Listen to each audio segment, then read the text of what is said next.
Hi there, my name is Llyn Hunter. That's Llynhunter. And today I'm going to be sketching a West African wild dog. I've been doing these drawings of endangered animals for a while, and today I'm going to do one for you. I've got the tools in front of me right now.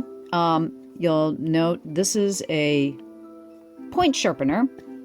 This is a lead holder with turquoise number 2 leads in it. Also, let me just pull out. This is what the container of leads looks like. If you're going to buy leads off the internet, they come in either tubes or they come in a tray like this, and it actually is. You can see it's a lead. Consider it a lead without the wood around it, and then it goes in a lead holder that will look like this, and you push the end of the lead holder, and the lead comes out, and then you push the end of the lead holder again, and you can see the tip opens up here. It opens and closes, and then you stick the lead inside of it, and it holds the lead in place. Once you put the lead in place, this is a lead sharpener or a point sharpener, and again this is a Staedtler Mars lead pointer, and what you do is you stick the lead inside and you spin it around like this, and when it comes out you have a super sharp tip. So if you really want sharp drawings, I cannot recommend these tools enough for really tight drawings. I don't really need a tight underdrawing, but all my life, ever since I discovered these tools, they're made primarily for engineering and drafting, which is not something you do nowadays. Most of engineering and drafting nowadays is done on computer. But these were originally designed for very precise drawings. So if you want very precise drawings, I like this much better than a sandpaper block for a pencil. But again, this is just for the underdrawing, so it's not that important. I could be using a mechanical pencil like I normally use, but I wanted to show you these tools today, just in case you've never tried them before. Also, once you're done with this, there's going to be a little bit of, I don't know if you can see, it's even on my finger, you'll get a little bit of graphite dust. Sorry, get it in camera, that helps. And there's a little pad that you get. You can buy these pads too. This is like a little cotton pad that's in here, and you see it pulls out and it sticks back in there. But what that's for is to get the dust off your pencil. So if you are doing a precise pencil drawing, this is these are some tools that you can use.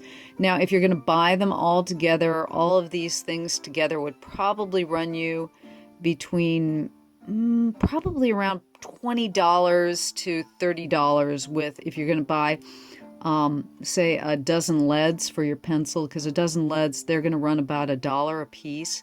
They cost almost the same as if you're buying a wood pencil. But if you buy them in a set of 12 at a company like Dick Blick online, you can get them. That's like I said, I have a tendency, I should be getting paid from Dick for advertising for their company. But Dick Blick is reasonable prices, and you can get everything there. Okay. Once again, when we get to the inking, I put my ink in. This is not the ink I'm using. This is the bottle I'm using, because I appreciate this is a bottle that doesn't tip over and it's small, and that's why I like to use that. But the ink we're going to be using today is D letter black number 4. Again, this is a waterproof ink that when it dries, I can paint over the top of it. And when we get done with this drawing, I am going to be doing a watercolor painting on top of it. So I want ink that is waterproof. And once again, I've got a big one out here. You can get design kneaded erasers when you get them in the mail or when you buy them at the store. They usually come in little packages like this. This is a kneaded eraser. And it says kneaded rubber because it's like bread dough. And I'll pull a piece out here. I mean, just about every video I'll probably show you this because it's one of my favorite things to erase with. This is a kneaded eraser. It's like silly putty.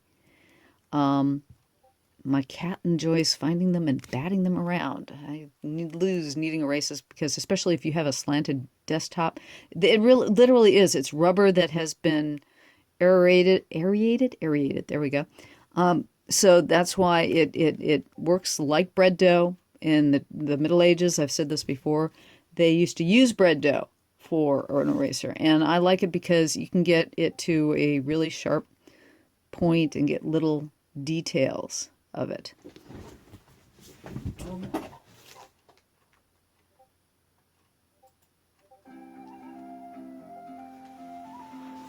want to make sure I have some music in the background. Okay, but anyways, again, this is the lead. I'm going to put it back in its container. And the tools we're going to be using today. Okay. What I've got here is a sheet of Arches hot press 150 pound. What I'm going to do first is I'm giving a rough area so I have an edge that I don't want to go beyond. This is just giving me an idea of I don't want to go beyond this edge here because I'm going to be taping this down, and it's going to be a vignette drawing. So I'm eyeballing approximately a ½ inch away from the edge. This is a 4 by 6 inch piece of paper. Now what you don't know off screen, I've got some reference of the wild dogs, and I want one that's lying on the ground here, and I want one that's standing up. And there's a good image that I'm using from an online reference that I actually can't show you because it's copyrighted material. I can draw, and you can draw from copyrighted material. You just can't, I can't show it to you online on YouTube because then I'm breaking the artist who photographed the material's copyright. But I can use it as reference for my work because I'm not copying the photograph exactly. And it is basically considered fair use if I'm using it as reference for my artwork, but it's not allowable if if I were to show you the image itself on a video. Now, since I'm monetizing my videos, or I don't have enough following to monetize my videos as of yet, I'm not sure whether that would still fall into fair use because I'm not making money off the video itself. So copyright is a strange thing. It falls into a lot of unusual areas. And I've had to play around with copyright for years. It's like if you're doing fan art on the internet, when you're taking characters that have been used in animation, or I personally have done artwork. I mean, I've worked in animation for years, and so it's like when I post some of my things that have animated characters in them, it comes the line between what is considered fair use for copyrightable material and what isn't is debatable. Okay, right now I've been giving here a general all-around placement of where I'm putting the animals. I'm keeping everything, you can tell, really super loose and very fast. The advantage to having drawn for many years is that my brain automatically sees shapes. It sees forms, like, you know, where the head is going to be, where the chest is going to be. There's a chest in here, there's a leg in here, there's another head in here. I've got one dog that's going to be standing and one dog that's going to be lying down. And I'm going to put a little bit of brush in the background because they live in a savanna, and that'll give a full look to my illustration. Plus, I want to frame it. I'm going to probably give it a little bit of framing up here and down here. Okay, that's my initial. So that's the initial work we're going to be doing for this piece. Now that I've done that, I'm going to take my kneaded eraser, and I'm doing what I call ghosting back. I take I've given myself a skeletal base, And I'm going to take this kneaded eraser, and by taking the kneaded eraser and ghosting it all back, I can still see what I call a ghost of a line underneath. They're kind of like, they're my dot-to-dot skeletons that I can see where I've placed the initial images. Now that I've done that, because I've set up placement, is basically what I've done now. Now that I've set up placement, I can still see the dog here, and I can still see the basic dog here. But now I'm going to conform pieces of the dog more closely to the anatomy and more closely to the actual placement of where things go on the dog. Because they have really interesting ears. They've got these giant, almost bat-like ears. And then their head's divided in about half. You can see that the skull is here, and there's a big wide swath of fur right here. And this one's going to have its mouth slightly open. The nose is there. And the head comes back, and you can see, so there's about a half and half between the mouth and there. And what I'm doing is, while I'm drawing, I'm visually cueing up a lot of these placements. Okay. He's got chest, he's got shoulder comes out front, but it only comes out to about a quarter in here. And what I'm always doing is I'm sizing up placement along where things are located in the photograph. Now, the shame is, what I'm going to have to do, I think maybe I'll get a photograph of my dogs, and I'll do one of my dogs for you guys, and show you how I utilize a photograph and how I adjust things by looking at a photograph. His toes are out there. Now the chest comes down, it's lying on the ground here, and he's kind of wrapped around, so his hips are kicking back there. And his eye is going to be right about there. And they have really small eyes. The hunting dogs have, or the African wild hunting dogs have much smaller eyes. And they have a little bit of that bump where the nose comes into the muzzle. There's always, for most dogs, there's a little bit of a bump up. And depending on the dog, you know, if you're talking about a squished face dog like a pug, it's going to have a different kind of bump. And his lower canines are showing a little bit here, and his upper canines are showing a little bit there. Okay. He's got a little bit of scruff on his back. And what I'm going to do right now, too, since this is the underdrawing, I'm giving an indication to myself of where the fur line is falling a bit, so that I know when I come in with the ink where I'm going to place that. So these are more like notations to myself of what I'm going to be doing with the ink, more than an actual deletion of what the lines are going to be. It's got a knee right here, and they've got skinny legs okay, right now my pencil's dulling down a bit. That's why I'm going to take the sharpener and stick the pencil in the sharpener.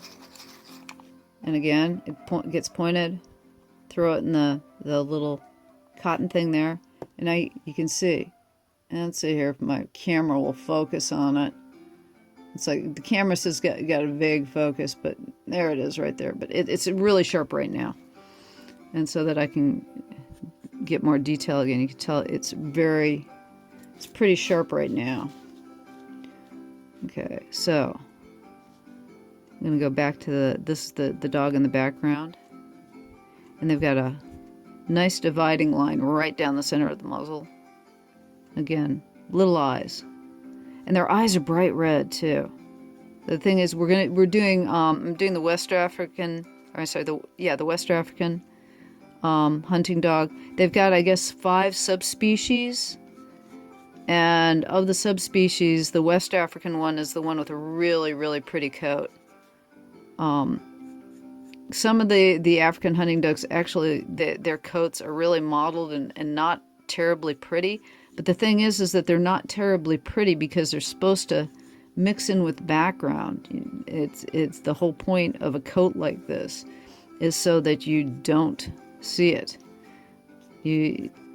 When the animal is in the grass. Now, from what I understand from looking up this particular delightful animal, what makes it different from a lot of other canines is it has a completely carnivorous diet. Most dogs are omnivores. They'll eat both meat and vegetables. I mean, you watch your dog, it'll go out and it'll eat grass. You can give it popcorn. It's not good for it, but it will eat it. But it can digest those things.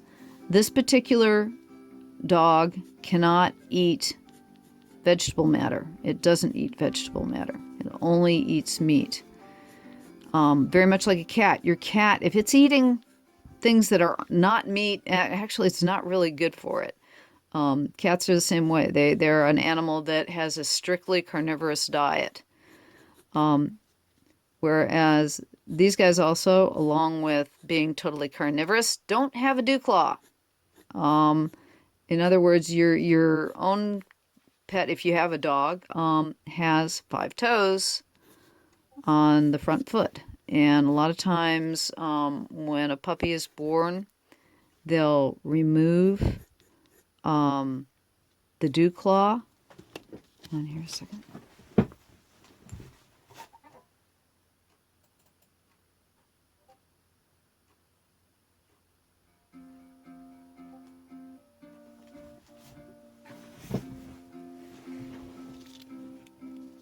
Okay. So we've got the basics of the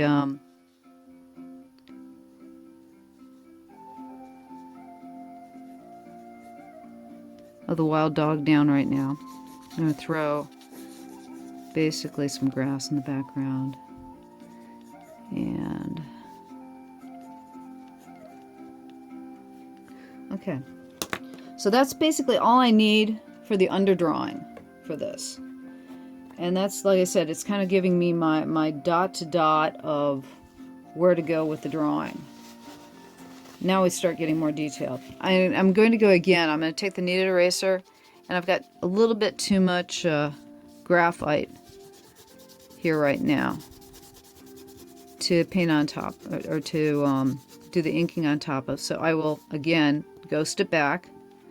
And the graphite will more or less stain the paper. It stays there so that I've got an underdrawing for the basis of my inking.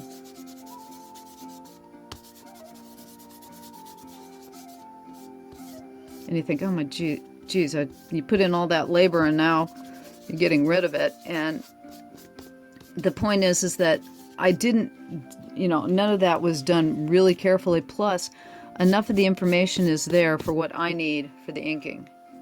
So now I'm going to go in with, I'm using a number 102 quill, Speedball quill nib. And I'm going to start with the eye.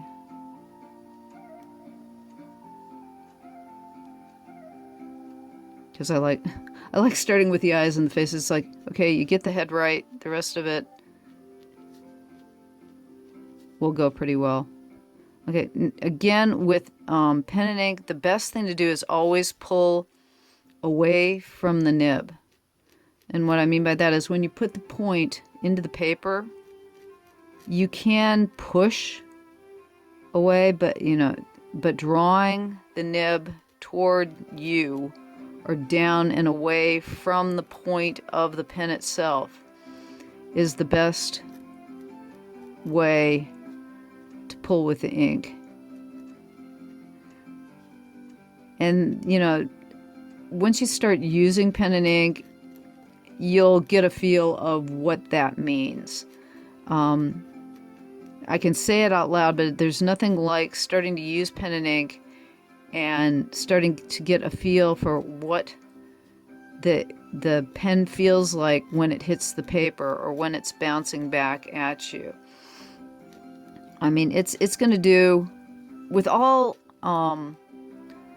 physical tools, they will tend to do they have, there's a way you can control them and the way that they control you.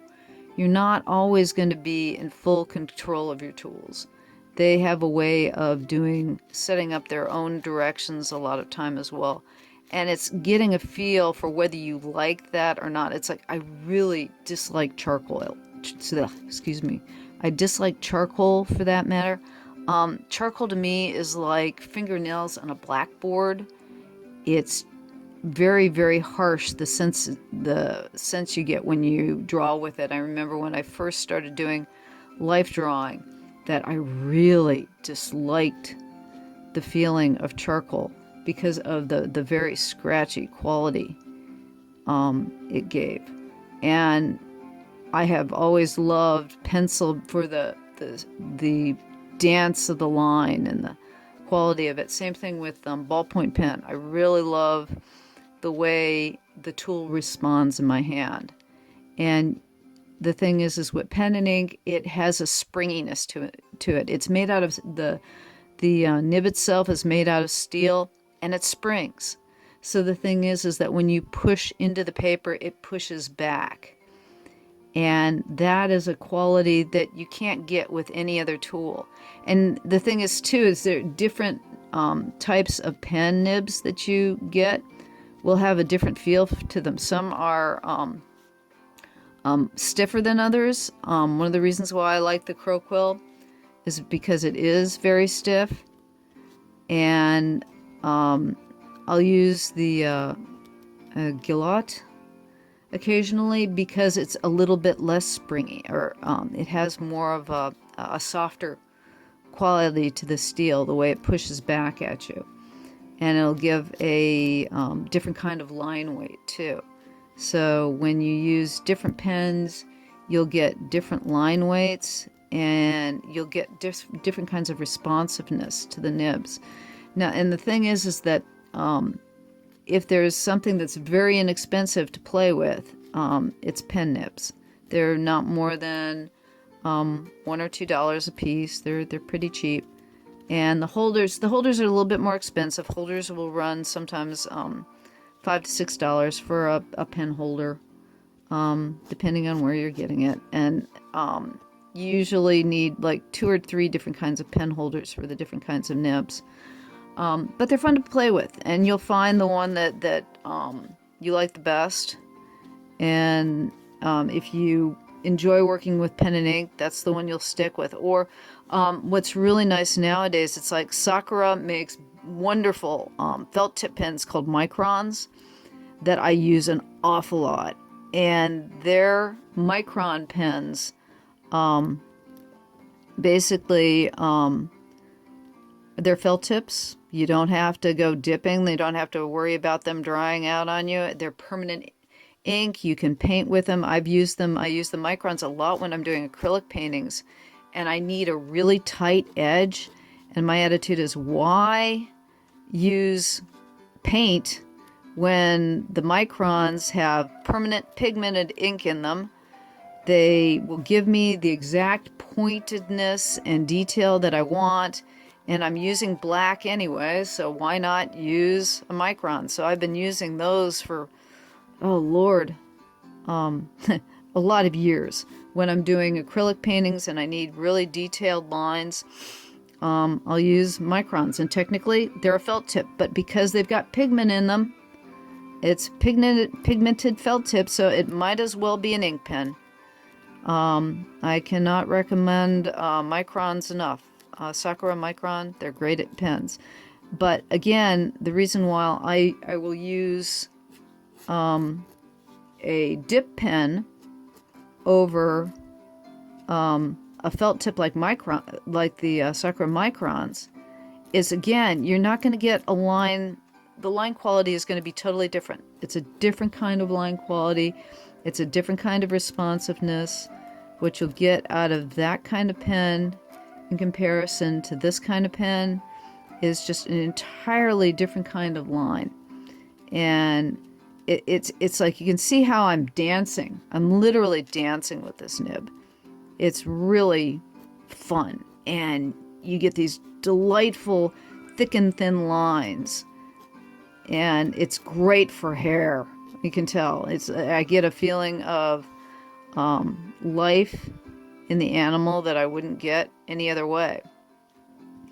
But again, I mean, ballpoint pen will sometimes give me. I really like working with my ballpoint pen for that quality, for the dancing quality of the line. Pencil, oh my lord, I love pencil. And I'm still, it's one of my problems with that I'm still getting used to with digital is that I've used a couple of things in digital to try to emulate the feeling that you need in the responsiveness that you have with paper, and pen and the tools that I've used for so many years. And I'm starting to get that, but when I do some digital work, I'll go more into that. But we're working in pen and ink here right now, so I would highly recommend it. I mean, the tools are inexpensive. You can't beat it. You know, it's like the nib I've got here is a couple of dollars, and so a nib and a holder will run you about $5. The bottle of ink is no more than $5 to $7 for a bottle of ink, and paper. Again, whenever you're working on paper, I would highly recommend a good bond. Use like at least a Bristol plate of some kind, or like I said, this is hot press watercolor paper. You can use cold press too, but if you're working with pen, a lot of times the hot press just is really nice because your pen nib will not get caught on the paper. And if it's a hot press paper like this, and it's very, very forgiving. And again, once you're done with the pen work, you can go back in and paint over it, and everything stays nice and crisp and beautiful. So it's always good to use high quality paper whenever you can. And most of the time, if you're going to a place like Michael's, you know, you can get the stuff at Michael's too. And you can get the watercolor papers and the stuff they sell in pads at Michael's is fine. I know that they sell arches occasionally at Michael's. Hot press is harder to get for some reason. I think that it's a matter of people don't like the results that they get on hot press as much as they do on cold press. Hot press watercolor paper will give you foxing and pooling effects. And most people who are new to watercolor or use it more as a hobby don't quite know how to handle those effects or don't like those effects when they're done. So I think that they feel that the cold press is more forgiving than hot press watercolor paper. And I like the hot press because it's got a smooth surface. It's more of a kid finish is the way you describe the surface on hot press paper, but it takes ink beautifully. You can see I have no problem. There's no bleeding with the ink lines. They're very crisp. They're very sure. They lay down nicely. You can tell there's no grabbing with my pen. I'm a big fan of, like I said, utilizing hot press watercolor paper as the basis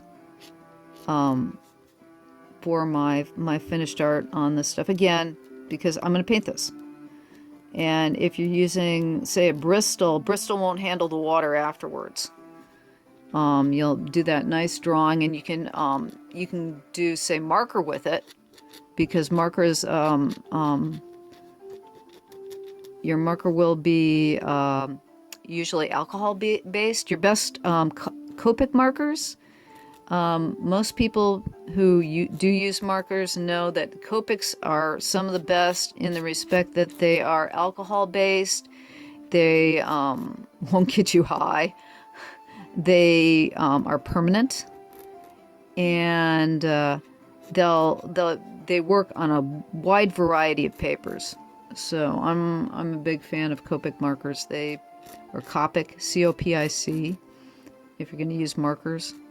But marker will go over this ink as well, because this is an India ink style ink, so it's designed to be waterproof. It's designed to be worked over after you've finished your drawing. So I'm doing the leg there and coming. You can tell I'm kind of scumbling the details on the what are going to be the spots. When I come back in with the watercolor, you'll see how the edging goes on the dogs with the markings. And he's got shadow on here, and so with the shadow, I'm kind of going in the direction of the hair. Okay. Now I'm going to throw in some grass behind him, and the grass is going to be mostly in paint, but it's kind of wild savanna grass. So we're going to give you don't have to be real detailed, you have to give the illusion of what's going, not the actual.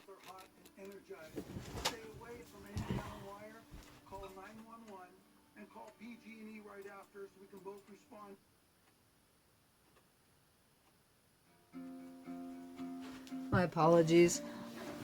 I was trying some new music this time around, and I had a really good selection on. The gentleman who does it is Ian Grimm, known as Arth Vader on YouTube, and this is some of his copyright-free music, so that I can have, again, I was talking about copyright earlier, so I can have copyright-free music on in the background, and we don't have to worry about YouTube going, okay, you stole that music from somebody, and they're not getting their royalty rights. This particular individual creates music so that you can use it behind your demonstration videos like this, so it's more interesting, so that while I'm drawing and I get to a portion where you're not particularly interested, the music picks up and takes your brain in a different place, so that you don't get bored during the more, repetitive, let's see, can Llyn's mouth work? Repetitive portions of the video. So we're putting in little pieces of savanna grass here. And you can tell it's more cryptic, it's more like just scribbles. But it gives the illusion, that repetitious line gives an illusion of grass. So that I put in additional lines in color, it'll give definition to the areas that I'm doing. Putting a little bit of dirt and allusion to grass here. And again, this is, I've done several of these before, and I'm keeping a stylistic attitude on these. And when this is done too, is that I'll scan this particular drawing and put it in to the computer before I start painting it. And then I've also got something that I can turn into a coloring page. And what I'm hoping to do with these eventually is offer them up, say on Gumroad, for coloring pages for a coloring book of endangered animals. And so it will I'll have a coloring book, and then if I want to, I'll have the illustrated pieces, so that I can do a full-on book of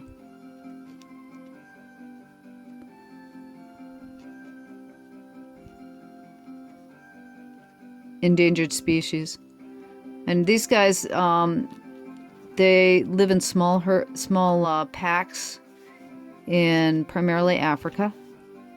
As I said, these guys are West African. and they're losing their habitat due to the fact that primarily they're wide-ranging. I forgot to tell you, they basically kill their prey by running them down. And so it's basically hoofstock have a problem with only being able to run so far before they overheat. And most canine breeds, especially dogs, well, all canines are dogs. Yeah, canines are all dogs. I was thinking the ursids are bears. They're in the same family, but they aren't dogs. The canids, canines are all the dog breeds. But dogs are able to go for great distances, but they cool off by panting.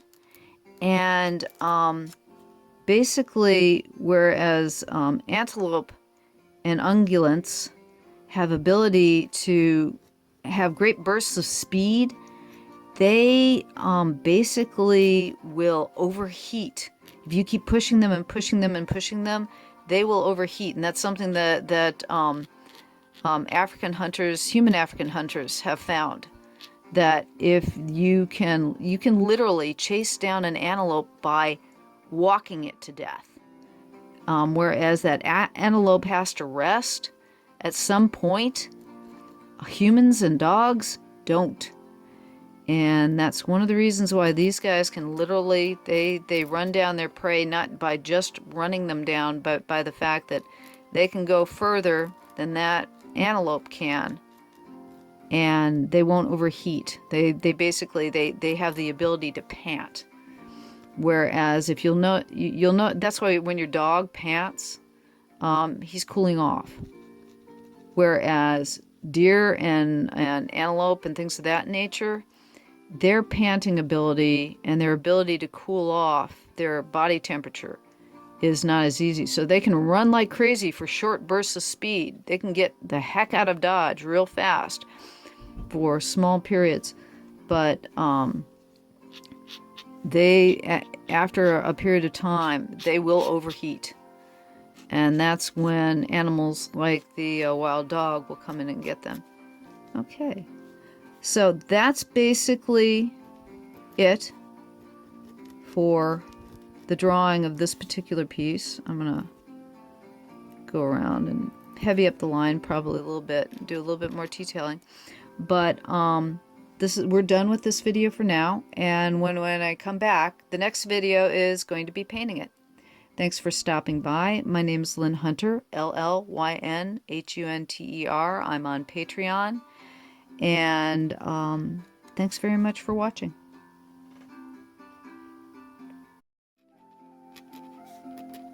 I put in additional lines in color. It'll give definition to the areas that I'm doing. Putting a little bit of dirt and allusion to grass here. And again, this is, I've done several of these before, and I'm keeping a stylistic attitude on these. And when this is done too, is that I'll scan this particular drawing and put it in to the computer before I start painting it. And then I've also got something that I can turn into a coloring page. And what I'm hoping to do with these eventually is offer them up, say on Gumroad, for coloring pages for a coloring book of endangered animals. And so it will I'll have a coloring book, and then if I want to, I'll have the illustrated pieces so that I can do a full-on book of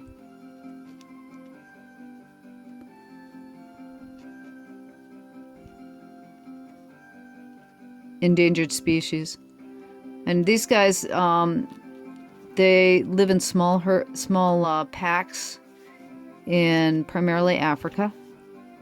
As I said, these guys are West African. and they're losing their habitat due to the fact that primarily they're wide-ranging. I forgot to tell you, they basically kill their prey by running them down. And so it's basically